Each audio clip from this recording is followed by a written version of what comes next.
나는 무엇을 위해 살아야 하는가? 학창 시절 저 자신에게 물어보았습니다. 민주화 운동, 시민 운동, 그리고 정치를 하면서 그 질문의 답을 찾았습니다. 정치를 시작한 초심을 잃지 않겠습니다. 더불어 잘 사는 세상을 만들기 위해 노력하겠습니다.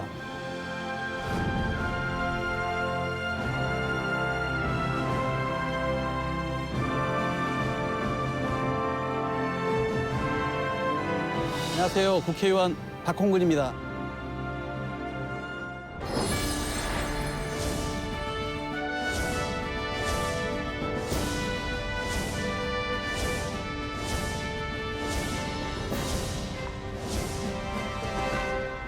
저는 이제 전남 고흥이라는 그 시골에 정말 작은 마을 중에 작은 마을에서 태어났어요. 그래서 6형제 중에 5째로 자라났는데, 우리 아버지가 시골에서는 대소사를 다 챙기는 그런 마을의 유지 같은 이장도 뭐 꽤 오랜 세월을 하실 정도로 이렇게 또 이렇게 평판을 받는 분이었어요. 그러니까 그런 아버지 밑에서 자라면서 저 스스로 늘 어려서부터 뭐 정직하게 살아야 한다, 뭐 착하게 살아야 한다, 이런 생각들이 많이 컸어요. 제 옆집에 저보다 1살 많은 그런 친구가 소아마비 걸려서 당시에는 실체도 없었기 때문에 목발을 짚고 다녔잖아요. 그 친구의 가방을 누가 시켜서가 아니라 제가 거의 9년 동안 그 아이의 가방을 메고 저는 제 가방을 들고 이렇게 해서 등하굣길을 같이 다녔어요. 그러니까 그 뭐 동네 분들이 그래서 그냥 저에 대한 인상이 그냥 착한 아이 이런 게 어려서부터 꽤 있었고요.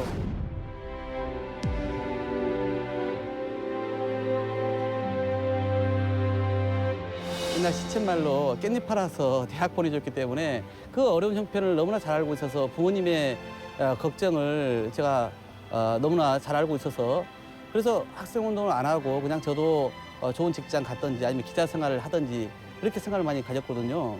근데 이 안에서 저에게 외치는 그런 양심의 소리라고 해야 될까요? 이걸 제가 피해갈 수가 없더라고요. 5월 하순에 이제 망월동에 있는 5.18 묘지를 가서 산자와 죽은 자에 대한 고민을 많이 했어요. 저 사람들은 왜 죽었고 나는 왜 살아있는지, 저 사람들은 무엇을 잘못했길래 지금 죽은 채 저기에 묻혀있는 거고 나는 뭘 잘했다고 지금 이 현장에 서 있는 건지, 이런 고민을 많이 했거든요. 그러면서 야, 이게 역사가 뭐고 인간이 무엇이고 삶이 무엇인지 이런 고민을 좀 하기 시작했어요.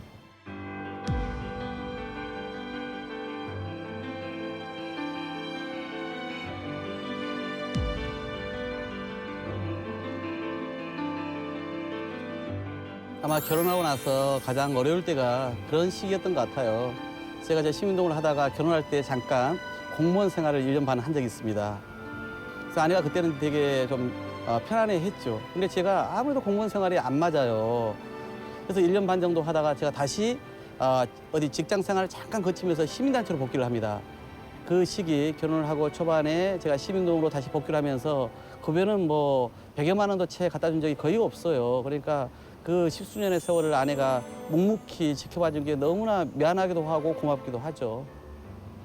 지금도 마찬가지입니다. 우리 시골도 여전히 제가 지난주 토요일 날 고흥에 다녀왔는데 어머님이 82살이세요. 근데 아직도 마늘 농사 홀로 짓고 계시고요.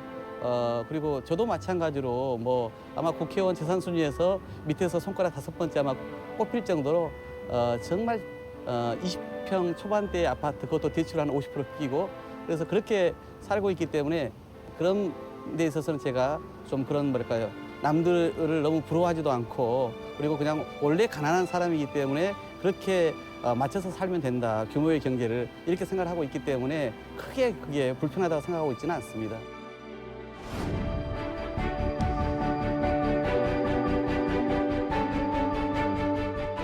정치에 대해서는 되게 좀 비판적이었어요. 그래서 시민운동하는 게 제 초심에 어울린다 이렇게 봤던 거죠.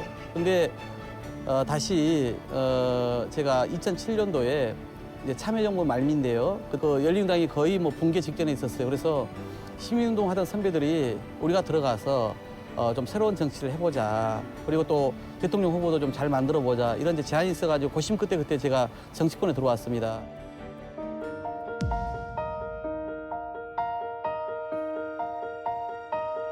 무슨 낙하산을 타고 또는 무슨 전략공천을 받아서 또는 무슨 비례대표로 국회를 시작한 것도 아니고 그냥 결혼하면서 꾸준하게 살던 사람이 이웃들하고 관계를 맺고 지역에서 활동을 하면서 그래서 기회가 왔을 때 제가 그 기회를 놓치지 않고 밑에서부터 정말 실력으로 뚫고 나온 장면을 우리 지역에서도 봤고 또 중앙당에서도 본 거잖아요. 그래서 자신감이 생기더라고요. 그래서 정치라고 하는 것이 이렇게 원칙을 가지고 정도로 가면 되는구나 이런 자신감이 그때 생겼어요. 어려운 길을 선택했지만은 학생운동을 했고 배고픈 생활을 했지만 시민운동을 했고 그리고 정치라고 하는 어찌 보면 요거도 먹는 자리이지만은 이 안에서 제가 그런 진심과 실력을 닦으면서 정치를 하고 있기 때문에 이런 선택을 제 스스로 그동안 계속 해왔고 또 제가 선택한 대로 지금 일을 하고 있기 때문에 어찌 보면 저는 행복하다고 생각하고 있고 그 행복함을 저는 당연히 우리 국민들에게 우리 이 시대에 돌려줘야 될 책무가 있다고 느끼고 있습니다.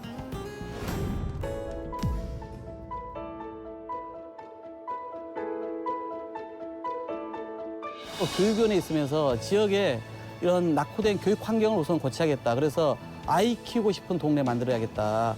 오랫동안 여기서 머물고 싶은 동네 만들어야겠다. 이 생각이 컸거든요. 그래서 사실 그 숙제를 여전히 안고 있습니다. 그래서 지역사회도 참여하고 그리고 아이들의 교육 격차도 줄이고 그리고 아이들의 어떤 진로와 이런 것들도 좀 더 전문적으로 지원할 수 있는 그런 교육혁신지구를 지향하는 것을 계속 추진하고 있거든요. 그런 걸 통해서 좀 교육 환경을 좀 개선하는 일을 가장 역점적으로 우선 생각을 하고 있고요.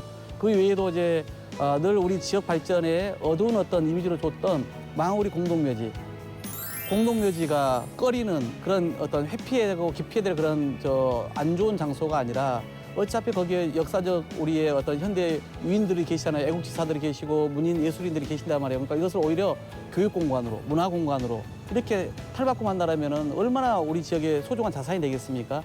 그런 걸 이제 추진하고 있고요. 공평하고 정의로운 사회, 평화롭고 풍요로운 국가, 한국 사회라는 게 더불어 사는 공동체 사회로 가기 위해서는 그런 어떤 공평정대함 이런 것들이 대단히 중요하다고 생각이 들거든요. 그런 점에서 정의롭고 공평한 사회를 얘기하는 거고요. 그다음에 평화로운 세상이라고 하는 것은 서로의 차이를 인정하면서 더불어 가는 거잖아요. 그러니까 그런 어떤 평화로운 어떤 세상을 만드는 것과 함께 이 대한민국이 지속 가능하게 발전하려면 저는 그래서 그렇게 풍요로운 나라를 만드는 것도 대단히 중요한 우리의 과제라 생각해요. 예, 그래서 이 네 가지가 실현되는 그런 한국 사회, 그런 대한민국을 만드는 것이 제 정치의 포부이고 꿈입니다.